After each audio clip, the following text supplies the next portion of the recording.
దేశ చరిత్రలో సరికొత్త అధ్యాయానికి తెరలేచింది. వందల ఏళ్ల చరిత్ర కలిగిన భరతఖండంపై 2023కు ముందు 2024కు తర్వాత అని గర్వంగా ఎలుగెత్తి చాటే సందర్భం ఇది. పరమపావనమూర్తి శ్రీరామచంద్రుడి అద్భుత ఆలయం ప్రారంభోత్సవానికి సిద్ధమైంది. కొత్త ఏడాదిలో శ్రీరాముడి జన్మస్థలమైన అయోధ్యలో ఆ నరోత్తముడి ప్రాణ ప్రతిష్ఠ జరగనుంది. గర్భగుడిలో పాలరాతితో చేసే బంగారు పూత పూసిన 8 అడుగుల సింహాసనంపై కొలువుదీరనున్నాడు ఆ జగదభిరాముడు.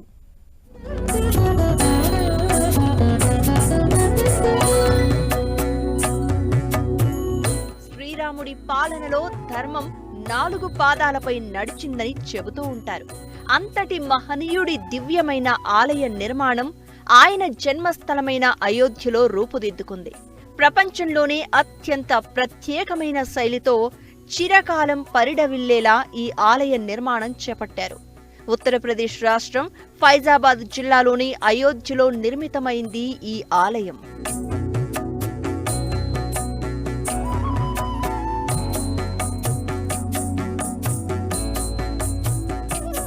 అయోధ్య శ్రీరాముడి మందిర ప్రారంభోత్సవానికి ముహూర్తం ఖరారైంది. జనవరి 22న గర్భగుడిలో శ్రీరాముడి విగ్రహాన్ని ప్రతిష్ఠించనున్నారు. గర్భగుడిలో పాలరాతితో నిర్మించి బంగారు పూత పోయించిన సింహాసనాన్ని ఏర్పాటు చేస్తున్నారు. 8 అడుగుల ఎత్తు, 4 అడుగుల వెడల్పు ఉన్న ఈ సింహాసనంపై రామ్ లల్లా విగ్రహాన్ని ప్రతిష్ఠిస్తారు.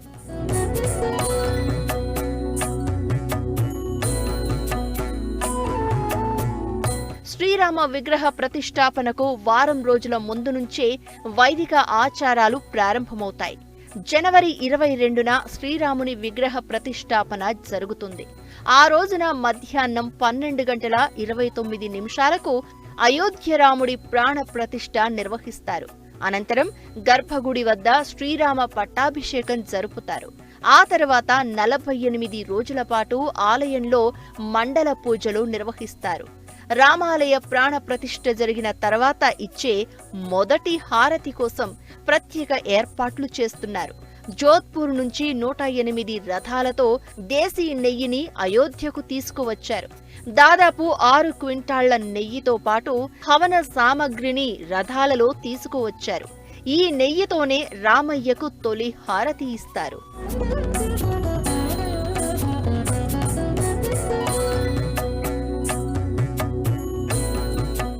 అయోధ్య రాముడి ప్రాణ ప్రతిష్ఠ మహత్ కార్యానికి శంకరాచార్యులందరితో పాటు మహామండలేశ్వరులు, సిక్కు, బౌద్ధ ఆధ్యాత్మిక గురువులు, దాదాపు 4000 మంది సాధువులు హాజరు కానున్నారు.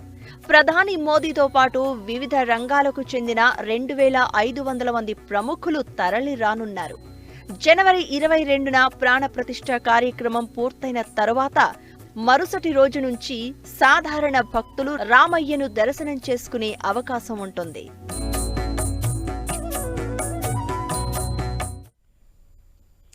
రామాయణం ఒక మహాకావ్యం, మానవత్వాన్ని బోధించే ఓ మనస్తత్వ శాస్త్రం. త్రేతాయుగంలో ప్రజలు ఎంతో సంతోషంతో జీవించేవారు. అందుకే అది రామరాజ్యమైంది. మానవ జీవనానికి ఉపయోగపడే అన్ని నియమాలు రామాయణంలో ఉండటం వల్లే అది ఇప్పటికీ ఆదర్శంగా నిలుస్తోంది. సుపరిపాలనను ఆచరించి చూపించిన రాముడు దేవుడయ్యాడు. అందుకే అయోధ్య చరిత్రలో సువర్ణాక్షరాలతో లిఖించబడింది.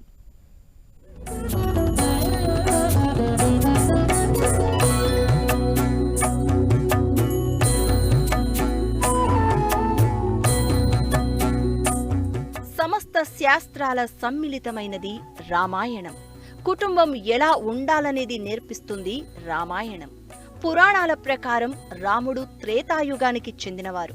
దాదాపు 10,000 సంవత్సరాల క్రితం ఆయన పుట్టుక జరిగిందని ప్రతీతి. శ్రీరాముడు పితృవాక్య పరిపాలకుడు. తన తండ్రి మాటను జవదాటేవాడు కాదు. ఇచ్చిన మాటకు కట్టుబడి సతీ సమేతంగా సోదరుడు లక్ష్మణుడితో కలిసి 14 ఏళ్లు వనవాసం చేశాడు. అందుకే శ్రీరామచంద్రమూర్తి మర్యాద పురుషోత్తముడు, ధీరోదాత్త లక్షణాలు ఉన్న నరోత్తముడిగా గుర్తింపు పొందారు.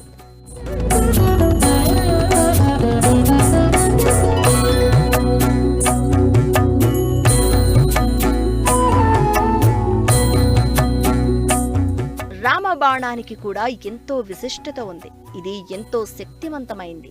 ఒక్కసారి సంధిస్తే అది రాజ్యంలోని మొత్తం సైన్యాన్ని సమూలంగా సంహరించగలదు. అందుకే రామరావణ యుద్ధంలో అధర్మంపై ధర్మం విజయం సాధించింది. సీతమ్మను అపహరించిన రావణుడిని యుద్ధంలో సంహరించిన తర్వాత అయోధ్యకు చేరుకున్న శ్రీరాముడికి పట్టాభిషేకం చేశారు. ఆ తర్వాత రఘుకుల రాముడు దాదాపు 11,000 సంవత్సరాల పాటు రాజ్యాన్ని పాలించారని చరిత్ర చెబుతోంది.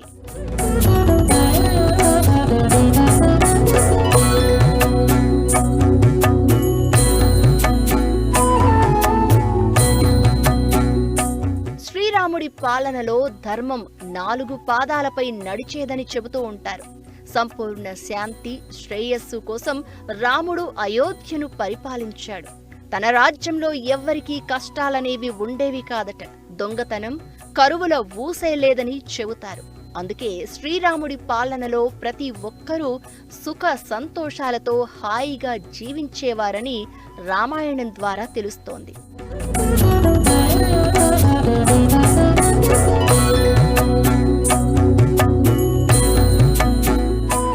నవమి రోజునే సీతారాముల కళ్యాణం జరిగిందని, అదే రోజున శ్రీరామ పట్టాభిషేకం జరిగిందని చెబుతారు.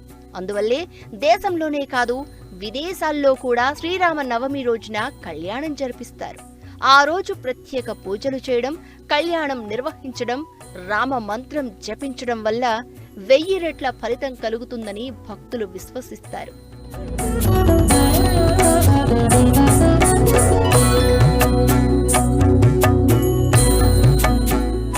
ఆనాడు రాముడు పాలించిన రాజ్యమే ఉత్తరప్రదేశ్లోని అయోధ్యాపురి. ఇది ఫైజాబాద్కు 6 కిలోమీటర్ల దూరంలో ఉంది. అయోధ్యలో 100కు పైగా ఆలయాలు ఉన్నాయి. శ్రీరాముడి ఏలుబడిలో ఎంతో పేరు ప్రఖ్యాతలు పొందిన ఈ నగరాన్ని ఆ కాలంలోనే ఎందరో ప్రముఖులు సందర్శించారు. హరిశ్చంద్రుడు, రాజసాగరుడు, భగీరథుడు, విక్రమాదిత్యుడు వంటి వారు అయోధ్యకు వెళ్లారు. గౌతమ బుద్ధుడు దాదాపు 5 సార్లు అయోధ్య నగరాన్ని సందర్శించినట్లు పురాణాలు చెబుతున్నాయి. ఇదే అయోధ్యలో అనేక మతాలు, వంశాలు కూడా రాజ్యమేలాయి.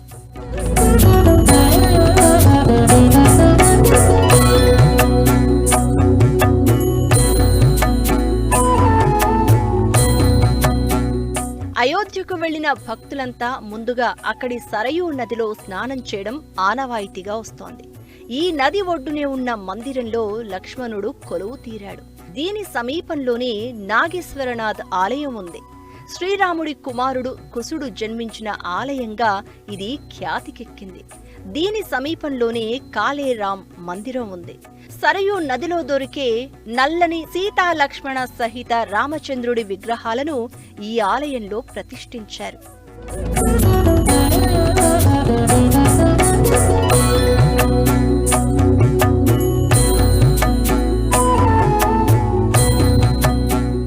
ఇక్కడికి సమీపంలోనే హనుమాన్ గడి దారి ఆవరణలో రామచంద్రాలయం ఉంది. ఈ ఆలయాన్ని నవాబ్ షౌజుద్దాలా నిర్మించారని చరిత్ర చెప్తోంది. హనుమంతుడు ఇక్కడ ఒక గుహలో ఉండి రామజన్మభూమిని రక్షించేవాడని స్థల పురాణం చెప్తోంది. ఈ ఆలయంలో అంజనీమాత ఒడిలో బాల ఆంజనేయుని మూర్తి ఎంతగానో ఆకట్టుకుంటుంది.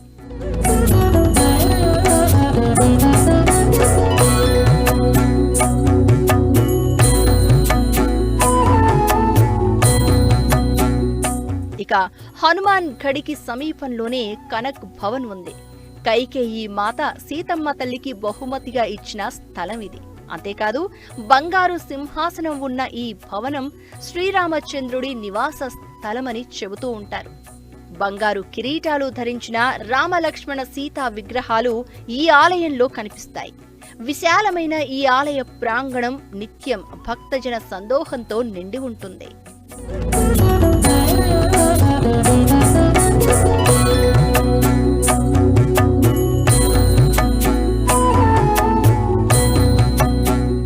వీటితో పాటు అయోధ్యలో చాలా దేవాలయాలు ఉన్నాయి. చోటీదేవ్ కాళీ, శ్రీరామ జానకి బిర్లా, తులసి స్మారక భవన్, రామ్ కీ పౌరి, ధతువాన్ కుండ్, జానకి మహల్, బ్రహ్మకుండ్, లక్ష్మణ్ కిలా, రామ్ కథా మ్యూజియం, వాల్మీకి రామాయణ భవన్, సుందర సదన్, హరిహర మందిరం, తులసీదాసు మందిరం, క్షీరేశ్వరుని ఆలయాలు ఉన్నాయి.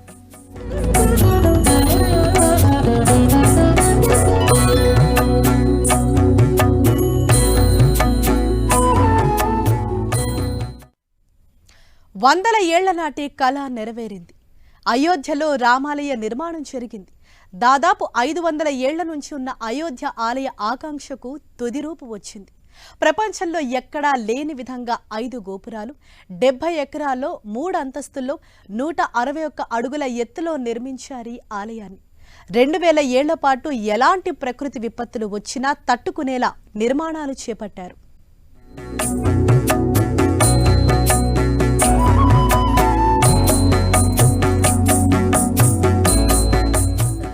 రాముడి ఆలయం అయోధ్యలో రూపుదిద్దుకుంది. దేశం నలుమూలల నుంచి ఎంతో నైపుణ్యం కలిగిన కళాకారులు ఈ మందిర నిర్మాణంలో భాగస్వాములయ్యారు.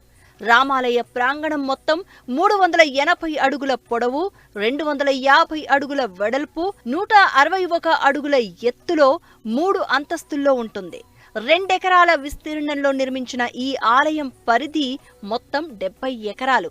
ఆలయ ప్రధాన శిఖరం కింద గర్భగుడిని నిర్మించారు. అయోధ్య ఆలయం దీర్ఘచతురస్రాకారంలో ఉండగా గర్భగుడిని అష్టభుజి ఆకారంలో నిర్మించారు. ఇలాంటి ఆలయాలు ఎక్కువగా దక్షిణ భారతదేశంలో దర్శనమిస్తాయి. ఆలయంలోని 4 మూలలను 4 దేవతలకు అంకితమిస్తారు. ఇవి సూర్యుడు, మా భగవతి, వినాయకుడు, శివుడి అంశలుగా ఉంటాయి. ఉత్తరం దిక్కున అన్నపూర్ణ ఆలయం, దక్షిణం వైపు హనుమంతుడి మందిరం ఉంటుంది. ప్రధాన శిఖరంతో పాటు 5 గోపురాలను నిర్మించారు. ఇక్కడ ఏర్పాటు చేసిన మంటపాలకు నృత్యం, రంగు, సమావేశం, ప్రార్థన, కీర్తన అనే పేర్లు పెట్టారు. తూర్పు దిశ నుంచి ఆలయంలోకి ప్రవేశించగానే తొలుత బాలుడి రూపంలో ఉన్న రాముడు, ఆ తర్వాత రామ దర్బారు ఉంటుంది. మొదటి వేదిక నుంచి కూడా గర్భగుడిలోని స్వామివారు కనిపించేలా నిర్మాణం చేపట్టారు. రామయ్య దర్శనం తర్వాత దక్షిణం వైపు నుంచి బయటకు వెళ్లాల్సి ఉంటుంది. ఆలయ ప్రాంగణాన్ని మొత్తం 392 స్తంభాలతో నిర్మించారు. ప్రధాన ఆలయంలో 44 ద్వారాలు ఉండగా 18 తలుపుల్లో తయారు చేసిన అచ్చుల్లో 3 కిలోల చొప్పున బంగారాన్ని వినియోగించారు.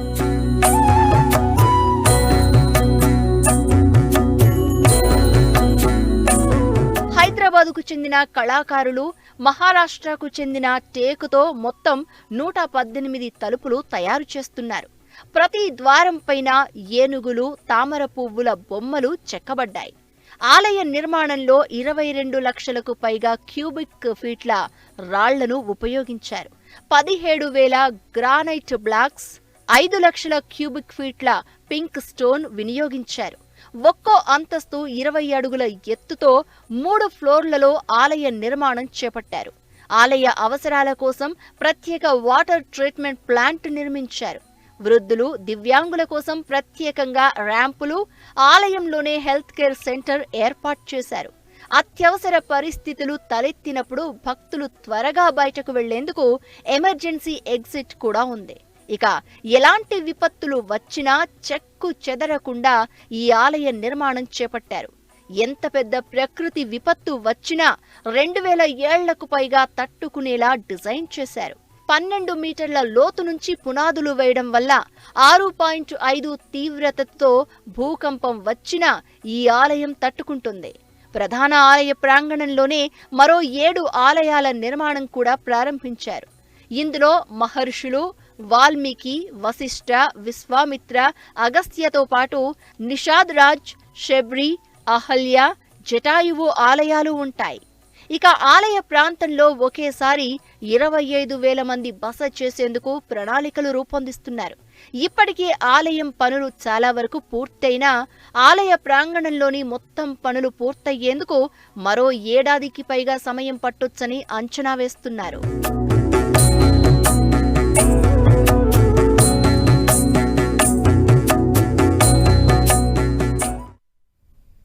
అయోధ్య రామాలయ నిర్మాణంలో వాడుతున్న ప్రతి వస్తువుకు ఒక ప్రత్యేకత ఉంది. అయోధ్య రామ మందిరం ప్రారంభానికి ముస్తాబవుతోంది. ఆలయ నిర్మాణంలో వాడుతున్న ప్రతి వస్తువుకు ఒక ప్రత్యేకత ఉంది. మందిర నిర్మాణంలో వాడుతున్న ఇటుకలు మొదలుకొని రాముని విగ్రహాల వరకు ప్రత్యేకంగా ఎంపిక చేసిన వస్తువులనే వాడుతున్నారు. ఆలయంలోని తలుపుల నుంచి మొదలుకొని పాలరాతి వరకు దేనికవే ప్రత్యేకంగా నిలుస్తున్నాయి. ఇక రామయ్య కోసం ప్రత్యేకంగా తయారు చేసిన 620 కిలోల భారీ గంటతో పాటు 108 అడుగుల పొడవున్న అతిపెద్ద అగరబత్తి ప్రత్యేక ఆకర్షణగా నిలవనున్నాయి.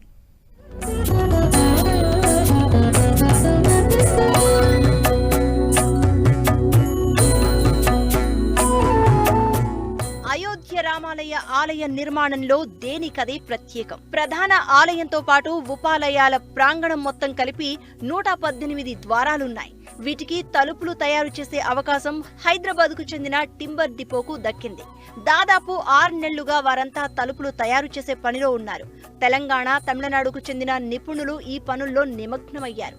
యాదగిరి లక్ష్మీ నరసింహస్వామి దేవాలయానికి వివిధ కళాకృతులు చేసిన అనుభవం ఉండడంతో హైదరాబాద్ కు చెందిన టింబర్ డిపోకు ఈ అవకాశం దక్కింది.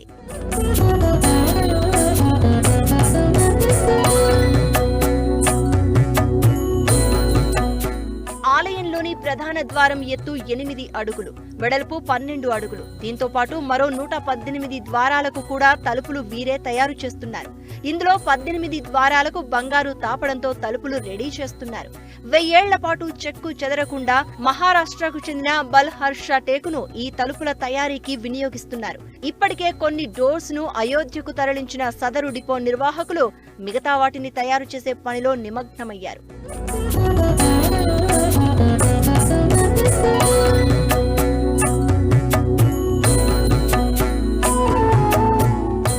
ఇక రామమందిర నిర్మాణంలో వాడిన మార్బుల్స్ కు కూడా ఎంతో ప్రత్యేకత ఉంది. నిర్మాణంలో వినియోగించిన పాలరాతి ఏళ్ల తరబడి మెరుస్తూనే ఉంటుంది. ఈ పాలరాతి నిర్మాణంపై వర్షపు నీరు, నూనె, టీ వంటివి పడినా మరకలు ఏర్పడవు. సాధారణంగా పాలరాతిపై ఏది పడినా వెంటనే మరకలు ఏర్పడతాయి. కానీ అయోధ్య రామాలయంలో మాత్రం అలాంటి ఇబ్బంది లేదు. ఈ రాళ్లపై యాంటీ స్ట్రెయిన్ రసాయనాలను పూతగా పూశారు. ఆలయ గోడలు, ఫ్లోర్ చిహ్నాలతో పాటు బొమ్మలపై ఈ కెమికల్స్ వాడడం వల్ల ఎన్ని సంవత్సరాలైనా ఈ గోడలు మెరుస్తూనే ఉంటాయి.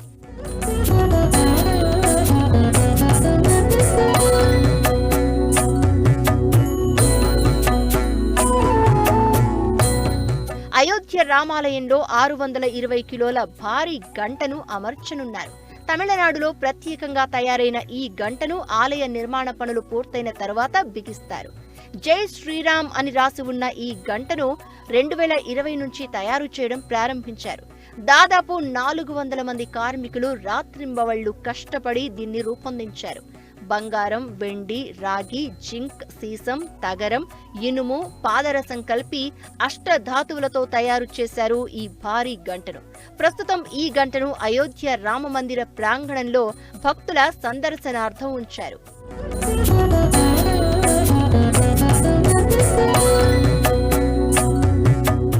ఇక అయోధ్య రామయ్య కోసం భారీ అగర్బత్తిని తయారు చేశాడు ఓ భక్తుడు. గుజరాత్ లోని వడోదరకు చెందిన విహాభాయ్ బర్వాద్ అనే రామ భక్తుడు 108 అడుగుల పొడవు, 3403 కిలోల బరువున్న అగరబత్తిని తయారు చేశాడు. కొన్ని నెలల పాటు రోజుకు 2 నుంచి 3 గంటల పాటు కష్టపడ్డ బర్వాద్ పంచద్రవ్యాలతో ఒంటరిగా దీన్ని రూపొందించాడు. దాదాపు 5.5 లక్షల రసాయనాలతో తయారు చేసిన ఈ అగర్బత్తిని అయోధ్యకు తరలించేందుకు 4 లక్షలు ఖర్చు చేయనున్నారు.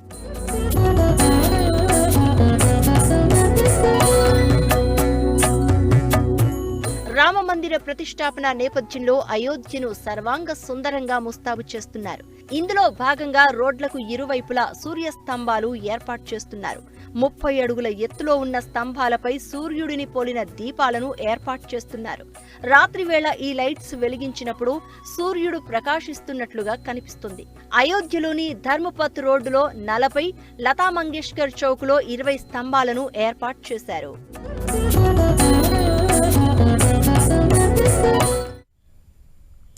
అయోధ్య రామయ్య ఆలయ ప్రారంభోత్సవాన్ని అంగరంగ వైభవంగా నిర్వహించేందుకు ఏర్పాట్లు చేస్తున్నారు. అయోధ్యను ప్రపంచ ఆధ్యాత్మిక రాజధానిగా మార్చేందుకు చర్యలు తీసుకుంటున్నారు. ప్రాణప్రతిష్ఠ వేడుకలకు తరలి వచ్చే భక్తుల కోసం ప్రత్యేక వసతి సౌకర్యాలు కల్పిస్తున్నారు. రామమందిరం ప్రారంభం నేపథ్యంలో ఆధునిక హంగులతో పునరుద్ధరించిన అయోధ్య రైల్వే స్టేషన్తో పాటు మహర్షి వాల్మీకి అంతర్జాతీయ విమానాశ్రయాన్ని ప్రారంభించారు ప్రధాని మోదీ.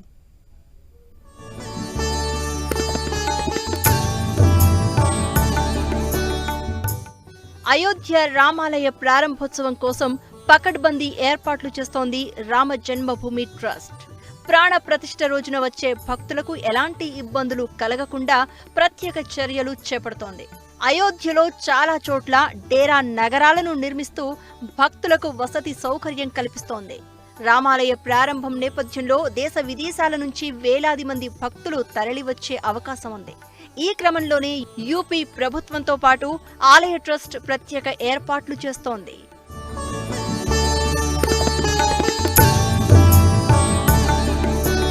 అయోధ్యకు తరలివచ్చే భక్తులకు ఎలాంటి ఇబ్బందులు లేకుండా ఉండేందుకు దేశంలోని పలు ప్రాంతాల నుంచి దాదాపు 1000 ట్రైన్ సర్వీసులు నడిపించాలని రైల్వే శాఖ నిర్ణయం తీసుకుంది. జనవరి 19 నుంచి 100 రోజుల పాటు ఈ సర్వీసులను అందుబాటులో ఉంచాలని ఏర్పాట్లు చేస్తోంది. ఈ క్రమంలోనే అయోధ్య రైల్వే స్టేషన్లో ప్రతిరోజు 50,000 మంది ప్రయాణికులు రాకపోకలు సాగించేలా సదుపాయాలు కల్పించారు. రామమందిరం ప్రారంభోత్సవం నేపథ్యంలో అయోధ్య రైల్వే స్టేషన్లో ఆధునిక హంగులు కల్పించారు. రామమందిర చిత్రాలతో పునరుద్ధరించిన రైల్వే స్టేషన్ను ప్రధాని మోదీ ప్రారంభించారు. ఆ తర్వాత 2 అమృత్ భారత్, 6 వందే భారత్ రైళ్లను పచ్చ జెండా ఊపి ప్రారంభించారు మోదీ. ఆ తర్వాత అయోధ్యలో నూతనంగా నిర్మించిన మహర్షి వాల్మీకి అంతర్జాతీయ విమానాశ్రయాన్ని ప్రారంభించారాయన. రోజుకు 10 లక్షల మందికి సేవలందించేలా 350 కోట్ల రూపాయలతో ఈ ఎయిర్పోర్టును నిర్మించారు. అయోధ్యలో జరగనున్న శ్రీరాముడి ప్రాణ ప్రతిష్ఠ కోసం ప్రపంచ దేశాలన్నీ ఎదురు చూస్తున్నాయన్నారు ప్రధాని మోదీ. ఇన్నాళ్లు రామ్లల్లా ఓ టెంట్ కింద ఉన్నారన్న ప్రధాని ఇప్పుడు ఆయనకు పక్కా ఇల్లు వచ్చింది అన్నారు. మన దేశంలోని ప్రతి అణువులోనూ రామచంద్రమూర్తి ఉన్నారని వ్యాఖ్యానించారు మోదీ. पूरी दुनिया उत्सुकता के साथ 22 जनवरी के ऐतिहासिक क्षण का इंतजार कर रही है.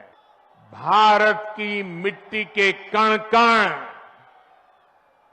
और भारत के जन जन का मैं पुजारी हूं और मैं भी आपकी तरह उतना ही उत्सुक हूं. मेरे साथ बोलिए, सियावर रामचंद्र की, सियावर रामचंद्र की, सियावर रामचंद्र की. దేశ చరిత్రలోనే జనవరి 22 విశిష్టమైన రోజుగా నిలిచిపోనుందన్నారు ప్రధాని. ఆ రోజున దేశం కోసం నవ సంకల్పం తీసుకోవాలన్న ఆయన ప్రతి ఇంటిలో రామజ్యోతిని వెలిగించాలని పిలుపునిచ్చారు. రామయ్య ప్రాణ ప్రతిష్ఠను ప్రత్యక్షంగా చూడాలని అందరూ కోరుకుంటారని, రద్దీ దృష్ట్యా జనవరి 23 తర్వాతే రఘురాముడి దర్శనం కోసం రావాలని సూచించారు మోదీ. हमें देश के लिए नव संकल्प लेना है. अयोध्या की प्रभु राम की नगरी से प्रार्थना कर रहा हूं. मैं 140 करोड़ देशवासियों को हाथ जोड़ करके प्रार्थना कर रहा हूं कि आप 22 जनवरी को जब अयोध्या में प्रभु राम विराजमान हो, अपने घरों में भी श्री राम ज्योति जलाएं, दीपावली मनाएं. 22 जनवरी की शाम पूरे हिंदुस्तान में जगमग जगमग होनी चाहिए. అయోధ్యలో కొత్త ఎయిర్పోర్ట్ ప్రారంభ నేపథ్యంలో ఇండిగో ఎయిర్లైన్స్ కీలక నిర్ణయం తీసుకుంది. దేశంలోని పలు ప్రాంతాల నుంచి అయోధ్యకు విమాన సర్వీసులు నడిపేందుకు ఏర్పాట్లు చేస్తోంది. ఢిల్లీ అయోధ్య మధ్య జనవరి 6 నుంచి, అహ్మదాబాద్ అయోధ్య మధ్య జనవరి 11 నుంచి, ముంబై అయోధ్యకు జనవరి 16 నుంచి సర్వీసులు ప్రారంభించనుంది. ఇది అయోధ్యలోని రామ్ మందిర విశిష్టతను తెలియజేసే ప్రత్యేక కార్యక్రమం.